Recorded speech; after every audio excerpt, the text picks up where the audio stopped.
ආයුෂ බොහෝ වේවා නිරෝගී සුව ලැබේවා. මේ ඔබ දකින්නේ සර්පගන්ධා යන නමින් හඳුන්වන ශාකය.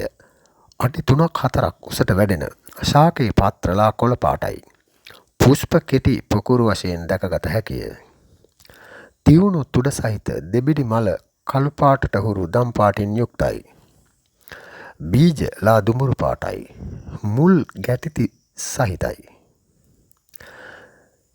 සර්පයකු මෙන් වැඩේ. මුල් තම්බ පානය කිරීමෙන් අධික රුධිර පීඩනයට ඉතා ගුණදායකය. කාන්තාවන්ගේ මාස් ශුද්ධිය ක්‍රමානුකූලව සිදු කරන ඖෂධයක් අයුරින් මෙන්ම නින්ද නොයන උදවියට නින්ද ඇති කරන ඖෂධයක් වශයෙන් පොතපතෙහි සඳහන් වෙයි. වේලාගත් මුල් ප්‍රධාන ඖෂධ වශයෙන් ගැනේ. මේ ඖෂධයක් පමණක් නොව දුරාතීතයේදී රසායනික ද්‍රව්‍යයක් අයුරින් ලෝහ වර්ග මිශ්‍රණයේදී ලෝහ වැඩ සඳහා යොදාගෙන තිබෙන බව පැරණි පොතපතෙහි සඳහන් වේ.